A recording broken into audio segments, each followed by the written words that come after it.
Kaisa-isa mo muna. Jesus Nazareno, Montenegro. Laban sa mga kamulat, sino nga rin kumanta pagkat nandito na ang ating akapan.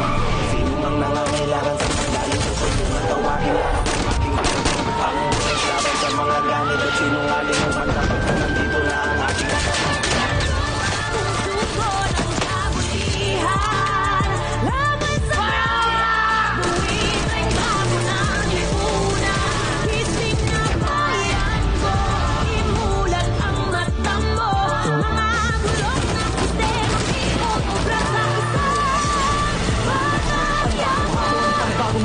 Ang nakaatang sa balikat ng ating tagapagtanggol ng bayan, papaguin ng maling sistema ang nakasanayan upang ang mga kababayan ay may ayos ang kalagayan sa kamay ng mga buhayan sa mga tiwaling pinuno. Jesus Nazareno ang magliligtas sa bagong sugo. Batas ng Batang Quiapo ay muli nang ipagtutupad na may mabuting puso na hindi makikipag. Kaya hanggang ngayon damang-dama pa rin ang gutom ng mamamayang nagmamakaawa sa puting ulo, ngunit di madinig-dinig parang mga walang tenang ulit ang lakas makatunog kapag usapang pera. Mga politiko kurakot, naubod ng buraot, mga magagaling lang pag kumabigan humakot. Pag may sakuna na di mo alam kung saan lumalot, hahanapin at kakadilapin itong mga hayop. Ngunit anumang hirap sa atin na nangyayari ay merong tagapagtanggol na lahat tayong bayani na maging patas ang hati ng bawat buwat ani na ang tanging nagtanimik tayo rin nakararami. Laman din ang bulsa natin ng kabatang bayan. Kung tungaba o dagdag sa kanyang kayamanan, bakang tandaan sa oras ng pangangailangan. Dapat sa tanggol ng tumakbo bilang mayor.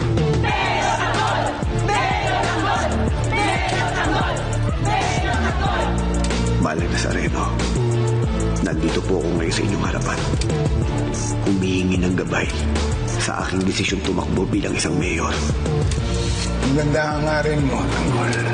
Nakikita ko sa isip at puso mo at bukal ito na tumulong sa mga mahirap. May Batang Quiapo, gigiban na yun ang kaya panahon pa tayo ay mag-isip mo at sabi natin kailangan na natin mag-isip at ang ganda na nagpapanilan sa ating piray mga tinig natin diringgit kung ating magsasabay-sabay sa halay natin may mahusay at ang tunay na gabay kanyang pakay ay dalisig abang niya'y walang humbay bawat sa tracing na sa buhay at inaalay sa inyo at bumakay dahil Sino mang nangangailangan saan mang galing tutulungan, tawagin lamang ang ating tagapagtanggol. Laban sa mga ganit at sinungaling kumanta pagkat nandito na ang ating tagapagtanggol. Sino mang nangangailangan sa